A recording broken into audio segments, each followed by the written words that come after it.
Assalomu alaykum. Meni ismim Mohira. Bolalar massajida Qorasuv filialida 1 yildan beri ish faoliyatimni yuritaman. Nazaka opamlar bilan 4 yildan beri massaj sohasida birga ishlaymiz.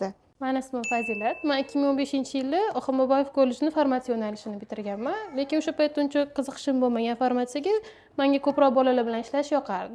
Shu sababli Nazikat opam Nazikat 79 da o'qib, hozir ularning Qorasuv filiallarida bolalar massaji mutaxassisi bo'lib ishlab yuribman. Mening ismim Marhabo. Bolalar massaji Qorasuv filialida ayollar, balog'at yoshidagi qizlar va bolalar massajistkasi bo'lib ishlayman. Meni ismim Shabnam. Men meditsinskiy kollejni tugatganman. Massaj sohasiga qiziqqanligim sababli Nazokat 79 da o'qidim va o'zlari meni tanlab oldilar. Hozirda Qorasuv filialida ish faoliyatimni yuritib kelmoqdaman. Meni ismim Umida. Men 5 yillik hamshiralik stajiga egaman.